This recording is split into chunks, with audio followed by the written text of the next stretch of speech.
ओम गणेशाय नमः। ओम नमः शिवाय। मैं निखिल ज्योतिष आचार्य आप सभी का मेरे चैनल पे पुनः स्वागत करता हूं। आशा करता हूं कि आप सभी स्वस्थ होंगे। महादेव की कृपा आप सभी पर सदैव बनी रहे। ये वीडियो कन्या यानी कि वर्गों के लिए बहुत महत्वपूर्ण है, क्योंकि ये वीडियो केतु महाराज के राशि परिवर्तन के बारे में है। एक लंबे अरसे के बाद केतु महाराज आपके धन स्थान को छोड़कर आपके लग्न भाव में आकर विराजमान हो जाएंगे। 18 महीने के बाद केतु का गोचर होता है, केतु महाराज का परिवर्तन होता है।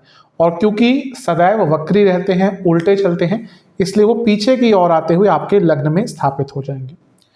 राहु और केतु का गोचर सेम डे होता है, सेम टाइम पे होता है, और नवंबर के शुरुआत में इनका प्रभाव आपके लग्न से आना शुरू हो जाएगा। राहु केतु सेम ही दानव का हिस्सा थे। उनका जब शीश अलग किया गया विष्णु जी द्वारा तो अलग अलग हो गए। इसलिए भले ही एक टाइम पर एक ही दानव का हिस्सा थे, बहुत लंबी कहानी है इनकी, लेकिन इनके जो व्यक्तित्व है, इनका जो नेचर है राहु और केतु का, एकदम विपरीत है। जहाँ राहु लालच है, जहाँ राहु भोग है, जहाँ राहु कहीं ना कहीं डिसकंटेंटमेंट है, वहीं केतु दूसरी ओर मोक्ष की तरफ लेके जाते हैं। वहीं केतु दूसरी ओर लालच से थोड़ा सा दूर करते हैं। केतु कहीं ना कहीं व्यक्ति के जीवन में एक पूर्णता लाते हैं। हाँ, उनका जो पूर्णता लाने का तरीका है वो थोड़ा अलग होता है, क्योंकि फिर वो व्यक्ति को एक रियल ज्ञान देते हैं। आइसोलेशन के कारक है केतु।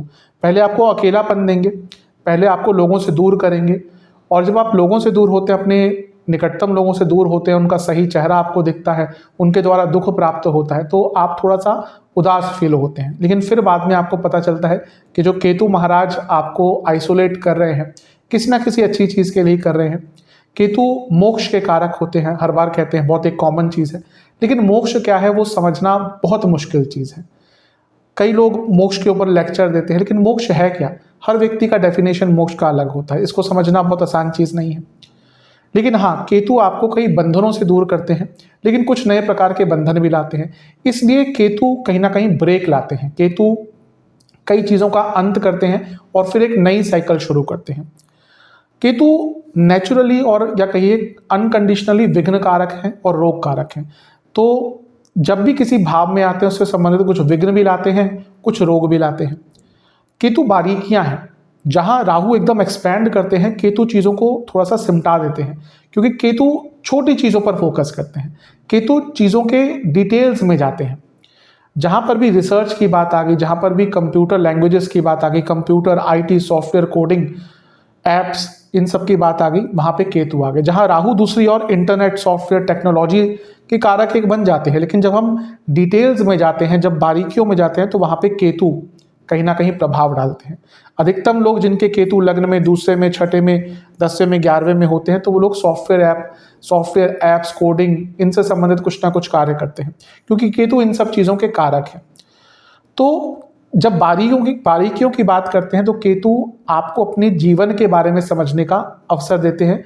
किस चीज़ के संबंध में? जिस भाव में वो आ रहे होते हैं। तो आपके तो लग्न भाव में ही आकर बैठ रहे हैं, तो आपके जीवन में बहुत बड़े बदलाव आने वाले हैं। मैं ये नहीं कह रहा कि अच्छे या बुरे, अच्छे और बुरे। देखिए, कभी कभी क्या होता है ना, लोग हमेशा ज्योतिष को वन डायमेंशनल की तरह सोचते हैं कि भाई ये अच्छा होगा या बुरा होगा। मैं हमेशा ही बताता हूँ, अगर कोई कंसल्टेशन भी देता है, कोई भी ग्रह ये मत मानिए कि वो अच्छा है या प्योर बुरा है। अच्छे के साथ बुरा फल भी देता है वो, क्योंकि देखिए 9 ग्रह हैं और इतने कारकत्व हैं, इतनी दुनिया भर की चीज़ें, तो अच्छा और बुरा इन ग्रहों के पास ही होता है। तो अच्छा प्रभाव भी देंगे, कुछ बुरा प्रभाव भी देंगे।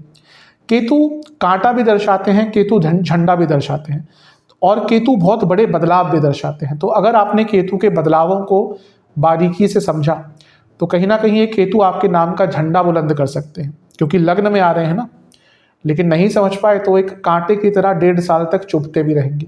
ये आपके ऊपर है कि आपने केतु को किस प्रकार से समझा, किस प्रकार से उनके आ रहे बदलावों को समझा, किस प्रकार से ज्योतिषीय विश्लेषण का आपने जीवन में उपयोग किया।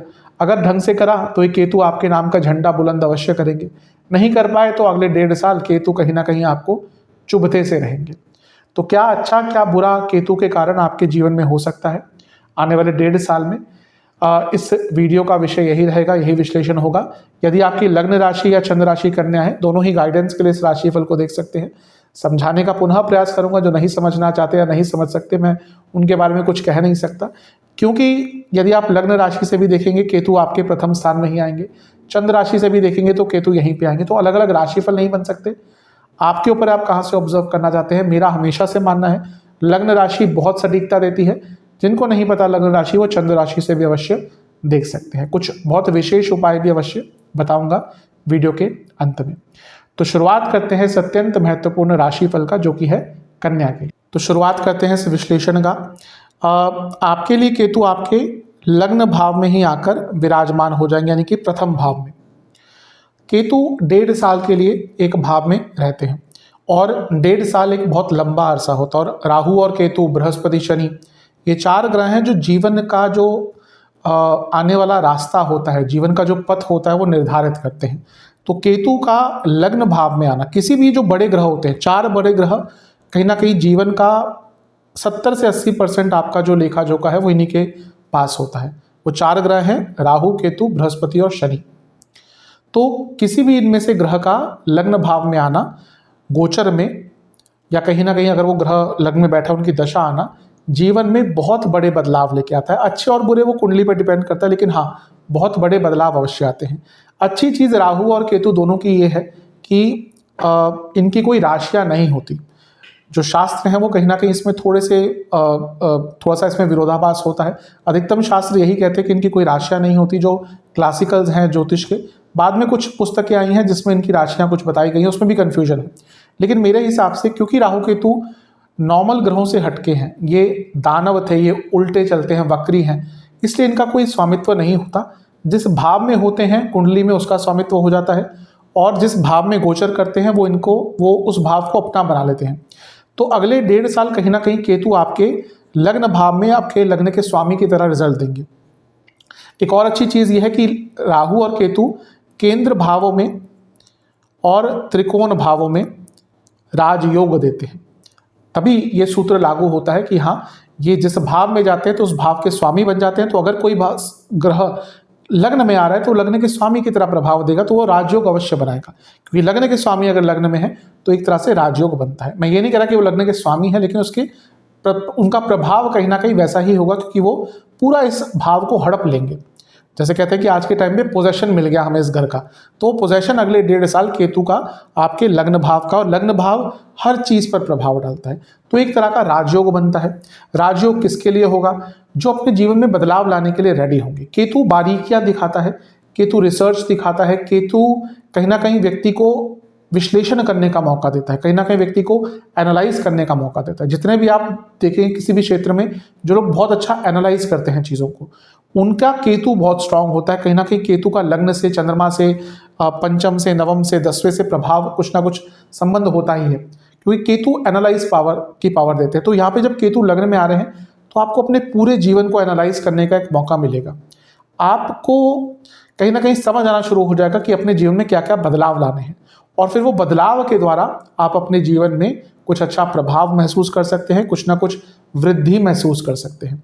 केतु, जैसा मैंने शुरू में कहा, वो softwares, IT, research, coding, applications, इन सब के कारक है। तो जो लोग इनसे संबंधित किसी फील्ड में हैं उनके लिए तो ये समय बहुत अच्छा रहेगा, क्योंकि जैसा मैंने कहा लग्न से हर चीज़ पर कुछ ना कुछ प्रभाव पड़ता है। आपकी सेहत हो, पैसा हो, करियर, बिजनेस, हर चीज़। बाकी तो इंडिविजुअल हाउसेस होते हैं, लेकिन लग्न में जो ग्रह होता है उसका प्रभाव हर चीज़ पर पड़ता है, क्योंकि लग्न आपके जीवन का बिंदु है, केंद्र बिंदु है।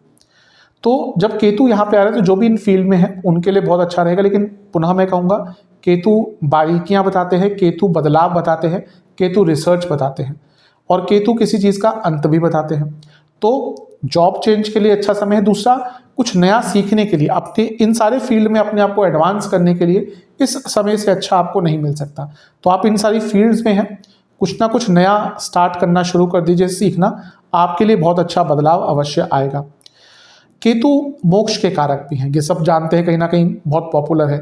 लेकिन मैं हर बार कहता हूँ मोक्ष क्या है वो समझना बहुत मुश्किल होता है। लेकिन केतु कहीं ना कहीं हमें उस रास्ते पर लेके चले जाते हैं। जब केतु लग्न में आते हैं ना तो व्यक्ति को अकेलापन अच्छा लगता है। अगर आप में से कोई है जिसके पहले भाव में केतु है ना, आप देखेंगे कि समय के अनुसार आपको ना अकेला रहना पसंद आना शुरू हो जाएगा। आपको लोगों से दूरियां बहुत अच्छी लगेंगी, अपने साथ टाइम स्पेंड करना शुरू कर देंगे, क्योंकि केतु रियल ज्ञान देते हैं। केतु आपको सच का ज्ञान असली ज्ञान देते हैं, जो भौतिकता से दूर होता है, जो मोह माया से दूर होता है। और व्यक्ति जब मोह माया से दूर होता है तभी व्यक्ति असली ज्ञान ले पाता है। वरना हम सब तो कहीं ना कहीं माया के बंधन में बंधे ही हुए हैं। केवल पैसा ही नहीं होता, अपनों की माया है। पहले पैसा कमाने के चक्कर में फिर माँ बाप बने, फिर अपने बच्चों को देखना, फिर उनके पोतों को देखना, ये सब क्या है? अपने पोतों को देखना, ये सब क्या है? माया ही। हम कहीं ना कहीं हर चीज़ से घिरे हुए हैं। लेकिन केतु इसलिए मोक्ष कारक इनको कहते हैं क्योंकि व्यक्ति जब उनका प्रभाव आता है तो व्यक्ति इन सब बंधनों से दूर होना शुरू हो जाता है। फिर वो अध्यात्म के रास्ते पे जाता है। उनको ये सारे बंधन एक सच के बंधन लगने लग जाते हैं। कोई अपना नहीं है, केवल ईश्वर अपने हैं। और वही व्यक्ति फिर मोक्ष के रास्ते पर चलता है जिसको ये भाव आ गया जिसके मन में कि अपना कोई नहीं है, ये सब कहीं ना कहीं माया है और ईश्वर केवल अपने हैं। तो इसलिए केतु जब लग्न में आते हैं तो व्यक्ति को अकेलापन अच्छा लगता है, वो अपने आप को आइसोलेट कर लेता है और इसी कारण से वो कहीं ना कहीं अध्यात्म के पथ पर चल पाता है। अगर हम अपने आप को अकेला नहीं कर पाते, हम कभी भी आध्यात्मिक नहीं हो पाएंगे। ये दोनों ही अलग रास्ते हैं। अगर आप इस रास्ते पे चलना चाहते हैं तो कहीं ना कहीं आपको अपने आप को इन चीज़ों से दूर करना पड़ेगा। अकेलापन आपको कहीं ना कहीं पसंद आना चाहिए, तभी आप ज्ञान के रास्ते पर जा पाएंगे। तो केतु आपको कुछ लोगों से दूर करेंगे। आप जो भी फालतू की चीज़ें होती हैं ना अपने जीवन में, उनसे दूर होना शुरू हो जाएंगे। आप लोगों से कम मिलेंगे, पार्टीज़ में कम जाएंगे, आप बाहर डिनर्स पे कम जाएंगे, अपने दोस्तों के साथ घूमने कम जाएंगे, ऑफिस पार्टीज़ में कम जाएंगे। वो सारा समय कहीं ना कहीं आप अपने आप पर बिताना शुरू कर देंगे और अध्यात्म की तरफ जाना शुरू कर देंगे। एक आध्यात्मिक जर्नी, पुनः मैं कहूँगा अध्यात्म की डेफिनेशन हर व्यक्ति की अलग है। तो वो जो भी आपकी डेफिनेशन है, जो भी आपको ईश्वर के तत्व से जोड़ता है, वो आपके लिए अध्यात्म है। तो उस रास्ते पर आप अवश्य जाना शुरू कर देंगे। ऑलरेडी प्रभाव दिखना शुरू हो गया होगा कि आप कई लोगों से बात करना बहुत कम कर देंगे। हाँ, केतु व्यक्ति को मौन कर देता है, यानी कि उसको कम बोलना अच्छा लगता है। क्योंकि अगर लग्न पर दूसरे भाव पर प्रभाव होता है केतु का तो ये चीज़ें ज़्यादा स्पष्ट होती है, क्योंकि ये तो लग्न हर चीज़ पर प्रभाव डालता है और दूसरा भाव वाणी का होता है। तो व्यक्ति थोड़ा कम बोलना शुरू कर देता है और इन सब चीज़ों के कारण भी वो अपने आप में ज़्यादा खोता है और वो अपने आप को समझना शुरू कर देता है।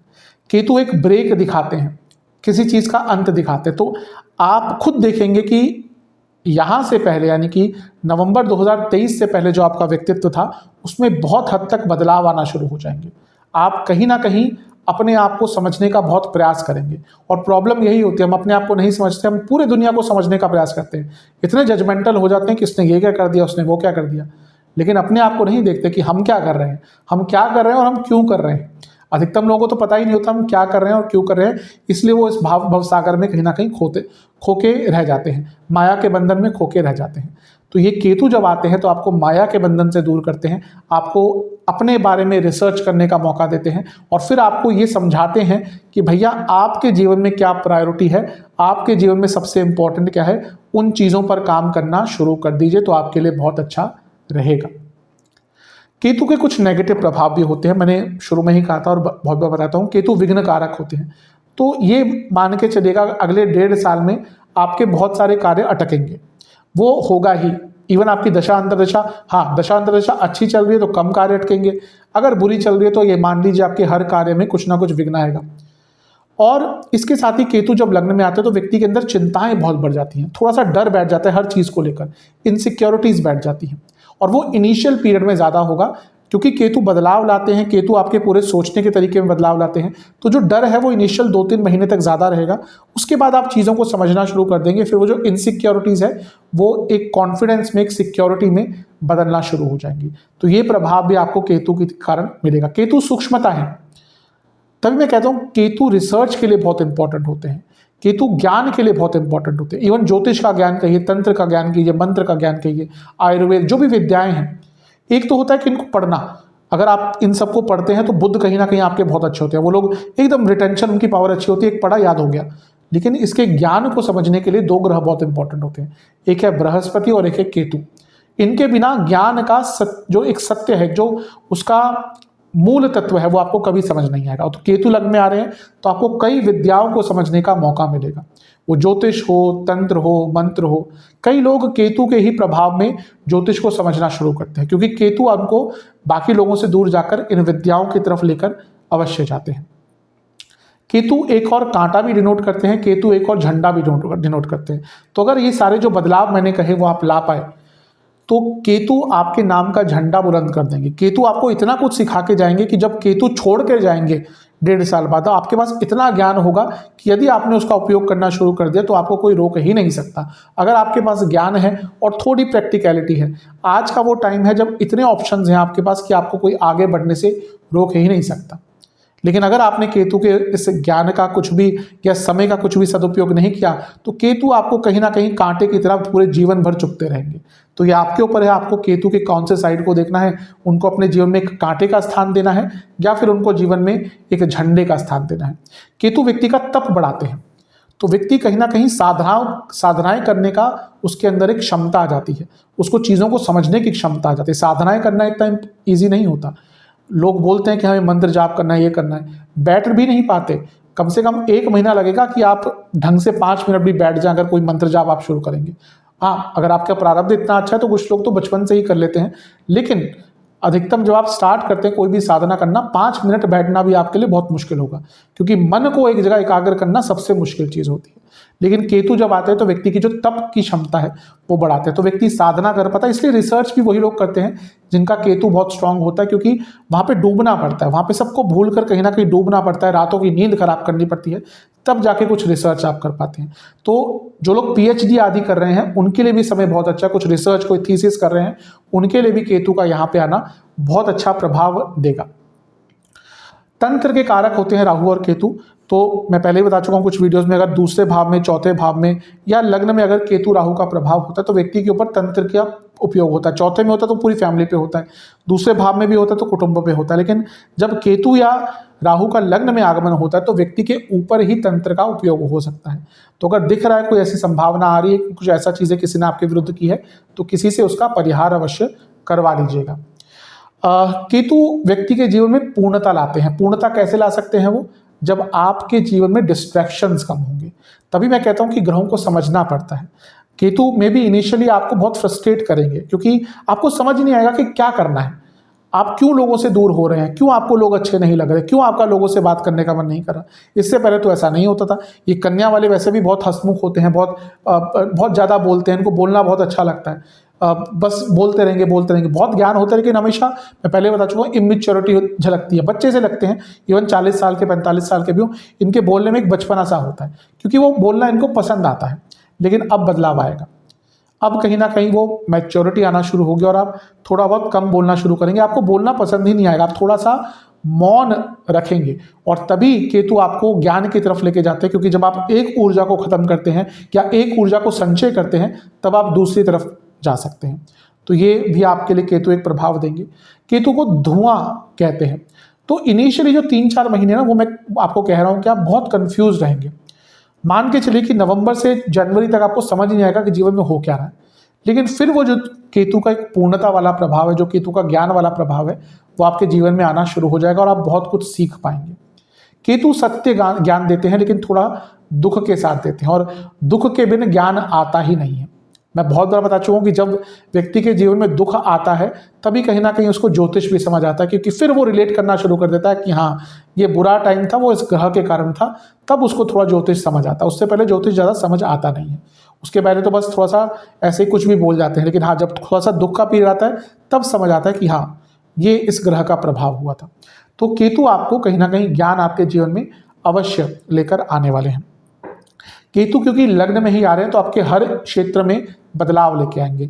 करियर में जैसा मैं बता चुका हूं कि आपको नई टेक्निक्स, नई नॉलेज, नया ज्ञान अपने आप को अप टू डेट करना पड़ेगा। सप्तम भाव बिजनेस का होता है, तो यही चीज़ें आपको अपने बिजनेस में भी दोहरानी पड़ेंगी। आपको बहुत सारी नई चीज़ें सीखनी पड़ेंगी, और यदि आपको धन भी अर्जित करना है तो उसमें भी आपको नई टेक्निक्स, नए जो भी आजकल नई सॉफ्टवेयर आदि, ऐप्स आदि आ रहे हैं, उनका उपयोग करके और नई टेक्नोलॉजी का उपयोग करके आपको अपने जीवन में आगे बढ़ना पड़ेगा। स्टूडेंट्स के लिए भी कहीं ना कहीं केतु का लग्न में आना बहुत अच्छा होता है, क्योंकि डिस्ट्रैक्शंस दूर करते हैं और उसके कारण स्टूडेंट्स का भी ध्यान लगना शुरू होता है और वो भी अपने जीवन को प्रायोरिटाइज करना शुरू करते हैं। तो स्टूडेंट्स के लिए भी केतु का प्रभाव अच्छा रहेगा। बुरा किसके लिए रहेगा? सबसे पहले तो मैरिड लाइफ के लिए बुरा रहेगा, बहुत अच्छा नहीं रहेगा। सबसे पहले क्या होता है कि केतु लग्न में आते तो राहु यहाँ पे आते हैं, और इन दोनों भावों पर प्रभाव मैरिड लाइफ पर प्रभाव नेगेटिव डालता ही है। एक, आपके पति या पत्नी को डिस्ट्रैक्शन होना शुरू हो जाएंगे, यानी कि उनका मन कहीं इधर उधर भागेगा। और उसके कारण थर्ड पार्टी सिचुएशन उत्पन्न हो सकती है। कोई ना कोई और व्यक्ति आपके जीवन में, आपकी मैरिड लाइफ में आ सकता है। इवन आपका भी ध्यान थोड़ा सा भटकेगा, तो मैरिड लाइफ के लिए अच्छा नहीं है। इवन पति या पत्नी की सेहत के लिए भी केतु का लग्न में आना अच्छा प्रभाव नहीं देता। जो सबसे नेगेटिव प्रभाव मैं पहले भी बता चुका हूँ, ये जब मैं मेरे ख्याल से त्रैमासिक राशिफल बना रहा था, जो कन्या के लिए होगा वो होगा सेहत पर। क्योंकि केतु जब लग्न में आते हैं तो सेहत पर बहुत प्रभाव डालते हैं। तो आने वाले 1.5 साल सेहत पर आपके बहुत नेगेटिव प्रभाव रह सकता है। हाँ, कुंडली में अगर थोड़ा सा अच्छा है, आपकी कुंडली स्ट्रांग है, अगर लग्न में बृहस्पति या शुक्र का प्रभाव है तो उतना नेगेटिव नहीं होगा। लेकिन अगर आपकी कुंडली में भी बृहस्पति या शुक्र का कुछ प्रभाव लग्न में नहीं है तो ये आने वाला 1.5 साल आपके लिए थोड़ा सा नेगेटिव ज़्यादा हो सकता है सेहत के पॉइंट ऑफ व्यू से। उसकी बात करूंगा विस्तार में थोड़ा, लेकिन सेहत वाइज आपके लिए समय थोड़ा सा नेगेटिव अवश्य हो सकता है। आप कहीं ना कहीं कुछ बंधनों को तोड़ना शुरू कर देंगे, लेकिन ये जो मोक्ष वाली बात है ना, ये आपको थोड़ी सी बाद में समझ आएगी। लेकिन उससे पहले तभी मैं कहूँ तो 2-3 महीने हैं वो आपको थोड़ा बंधन सा अवश्य लगेगा। लेकिन एक बात श्योर है कि केतु बहुत नयापन आपके जीवन में अवश्य लेकर आने वाले हैं। केतु की दृष्टियां होती है नहीं, थोड़ा सा कॉन्ट्रोवर्शियल टॉपिक है। हर शास्त्र ये तो मानता है कि राहु और केतु अपने से पंचम नवम पर प्रभाव डालते हैं। कुछ शास्त्र ये भी कहते हैं, उत्तर कालामृत आदि कुछ और शास्त्र बाद में हैं। और मेरा भी कहीं ना कहीं मानना है कि राहु और केतु की दृष्टियां होती हैं, प्रभाव अपने से पंचम नवम पर सप्तम के साथ होता ही है। तो केतु की जो पंचम दृष्टि है वो पंचम भाव पर रहेगी। अब ये प्रारब्ध का स्थान होता है, कहीं ना कहीं जो आपके पूर्व जन्म के कर्म होते हैं तो वो आपको दर्शाता है। ये वो समय होता है ना, व्यक्ति अपने बारे में क्वेश्चन करना शुरू करता है, मैं कौन हूँ, मैं क्या हूँ। जिसका इंटेलेक्चुअल लेवल थोड़ा हाई होता है वही ये चीज़ें पूछता है। मेरे पास भी कंसल्टेशन इतनी सारी आती है, तो कभी कभी रेयरली कोई 1 महीने में 2 महीने में कोई ऐसा चीज़ें पूछता है कि मेरा जन्म क्यों हुआ है। और जब वो ऐसा पूछता है तो मैं देखता हूँ कि उस समय कुंडली में क्या प्रभाव है। कहीं ना कहीं शनि या केतु का प्रभाव आ रहा होता है, क्योंकि वही आपको क्वेश्चन करने पर मजबूर करते हैं। तो आप ये कर्म के बारे में, संचित कर्म क्या होते हैं, प्रारब्ध कर्म क्या होते हैं, क्यों हमारे जीवन में दुख है तो क्यों है, हमने क्या किया, इन सब चीज़ों के बारे में जानने पर आपको मजबूर करेंगे। आपको इस चीज़ों के बारे में ज्ञान देंगे। और पुनः स्टूडेंट्स के लिए अच्छा है, जो स्पेशली रिसर्च बेस्ड स्टडीज़ करते हैं उनके लिए अच्छा है। अब ये अच्छा उनके लिए नहीं है जो एक तो महिलाएं जो कंसीव करने के लिए ट्राई कर रही हैं, उनके लिए थोड़ी सी प्रॉब्लम होगी, क्योंकि केतु कभी भी इस चीज़ में अच्छा प्रभाव नहीं देते। दूसरा, जो ऑलरेडी कंसीव जिन माताओं का हो चुका है, यानी कि गर्भधारण हो चुका है, थोड़ा सा केयरफुल रहेगा, क्योंकि केतु का पंचम पर प्रभाव थोड़ा सा नेगेटिव हो जाता है। क्योंकि आ रहे हैं अभी तो शुरुआती समय में ज़्यादा प्रभाव रहेगा। तो जो महिलाएं जिनका गर्भधारण हो चुका है पिछले कुछ समय में, आने वाले 2-3 महीने थोड़ा सा ध्यान दीजिएगा। ये जो भाव है ये मंत्र साधना का भी है, पंचम भाव, तो आपको मंत्रों के बारे में जानने की इच्छा होगी। बहुत कुछ जो उससे संबंधित चीज़ें हैं वो आप जान पाएंगे। और ये कहीं ना कहीं क्रिएटिविटी का भी होता है, तो आप बहुत कुछ अपने जीवन में क्रिएटिव चीज़ें ऐड करना शुरू कर देंगे। केतु का सप्तम प्रभाव सप्तम भाव पर है। और पुनः वही कहूँगा कि मैरिड लाइफ के लिए तो ये समय अच्छा बिल्कुल भी नहीं रहेगा। मैरिड लाइफ में बहुत प्रॉब्लम ऑलरेडी आपके जीवन में इंडिकेट होना शुरू हो गई होंगी। पति पत्नी की तबीयत भी बिगड़ेगी और पति पत्नी के संबंध भी खराब होंगे। तो मैरिड लाइफ के लिए केतु का सप्तम पे प्रभाव बिल्कुल भी अच्छा नहीं है। और केतु कहीं ना कहीं आपकी पब्लिक इमेज भी चेंज कर देंगे। लोगों का आपके बारे में जो नज़रिया है सोचने का, वो भी चेंज होना शुरू हो जाएगा। ये भी कहीं ना कहीं केतु के कारण आपके जीवन में एक अच्छा प्रभाव आ सकता है। केतु की जो नवम दृष्टि है वो नवम भाव पर है। ये आपको पूजा पाठ, अध्यात्म, इन सब चीज़ों के प्रति बहुत लेके आएगा। व्यक्ति गुरु ढूंढना शुरू कर देता है। गुरु मिलना बहुत मुश्किल चीज़ है आज के टाइम में। अगर आपको कोई गुरु मिल गया तो अपने आप को बहुत लकी समझिए, क्योंकि असली गुरु, सच्चा गुरु मिलना बहुत मुश्किल चीज़ होती है। एक अंश भी मिल जाए उनका तो भी बहुत बड़ी बात होती है। लेकिन हाँ, व्यक्ति यहाँ पर जब प्रभाव है केतु का, तो व्यक्ति कोई ना कोई व्यक्ति अब ऐसे जीवन में ऐसे इंसान को ढूंढता है जो उनके जीवन में एक गुरु तुल्य रोल निभाए। और संभावना भी होती है कोई ना कोई ऐसा व्यक्ति आपके जीवन में आ सकता है। और पूजा पाठ में काफ़ी आपका मन लगेगा, काफ़ी धार्मिक क्षेत्रों में जाने का आपका मन करेगा। और ये जो भाव है ये हायर स्टडीज़ का भी होता है। जो लोग हायर स्टडीज़ करना चाहते हैं उनके लिए बहुत अच्छा रहेगा। और मैं शुरू में ही कह चुका हूँ, जो लोग PhD आदि थीसिस रिसर्च कर रहे हैं उनके लिए भी समय बहुत अच्छा रहने वाला है। थोड़ा सा अपने पिताजी की सेहत का ध्यान दीजिएगा, क्योंकि नवम भाव पिताजी का होता है। तो केतु का यहाँ पे प्रभाव उनके सेहत पर प्रभाव डाल सकता है नेगेटिव। और इसके साथ ही आपके अपने बॉसेस से संबंध भी बिगड़ेंगे, क्योंकि ये बॉसेस का भाव भी है। और केतु दूरियां लाएगा। मैं ये नहीं कह रहा कि लड़ाई झगड़े होंगे, लेकिन जो संबंध है बॉसेस से वो धीरे धीरे करके खराब हो जाएंगे। और फिर उसके कारण आगे चलकर आपके ग्रोथ में थोड़ी प्रॉब्लम आ सकती है। तो इन सब चीज़ों पर ध्यान देंगे तो आपके लिए अच्छा रहेगा। अब सेहत की बात करते हैं, सबसे इंपॉर्टेंट चीज़ है। एक तो केतु सर्जरी के कारक होते हैं, तो अगर कोई सर्जरी आपकी टल रही थी उसको करवा लीजिएगा, क्योंकि ज़्यादा टाइम टालिएगा मत उसको। और केतु सबसे पहले आपको पेट के रोग देंगे, और बहुत भयंकर रोग देते हैं पेट के, छोटे मोटे नहीं। तो पेट के रोग देंगे आपको केतु, स्किन डिसऑर्डर्स देंगे, और हार्मोनल प्रॉब्लम कई प्रकार की देंगे, इन्फेक्शंस बहुत देंगे। ये मान के चलिए कि अगले 1.5 साल थोड़े थोड़े टाइम बाद आपको कोई ना कोई प्रॉब्लम होना शुरू हो जाएगी। तो अपनी सेहत का जितना ज़्यादा ध्यान देंगे, आपको सबसे ज़्यादा मैंने कहा डाइजेशन का प्रॉब्लम होगा, और उसके कारण कई चीज़ों पर प्रभाव पड़ता है। तो अपने डाइजेशन पर काम कीजिएगा, इन्फेक्शंस, अपने खाने पीने पर बहुत ध्यान दीजिएगा। आँखों के नेत्र विकार अवश्य क्रिएट करते हैं, तो वो प्रॉब्लम होगी, और एंग्जाइटी बहुत भरपूर मात्रा में रहेगी। तो ये सारी चीज़ें आपको रोग के हिसाब से तंग कर सकती है, इन पर ध्यान देंगे अच्छा रहेगा। उपाय की बात करते हैं। केतु महाराज का गोचर लंबे अरसे का होता है, तो उपाय भी थोड़े से विस्तृत होते हैं।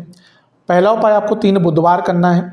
आपको किसी भी गणेश जी के मंदिर या शिव मंदिर में जाकर गणेश जी का दूध से अभिषेक करना है, उनको पान चढ़ाना है, मीठा पान, और 4 प्रकार के फल का भोग लगाना है। और फिर वहाँ बैठकर आपको ओम एक दंताय नमः मंत्र का 108 बार जाप करना है। ये आपको 3 बुधवार करना है।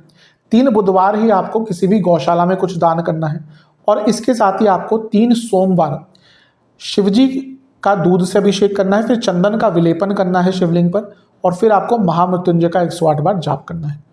ये उपाय कर लीजिएगा, आपके लिए अधिकतम जो प्रभाव हैं केतु महाराज के वो अच्छे ही आएंगे।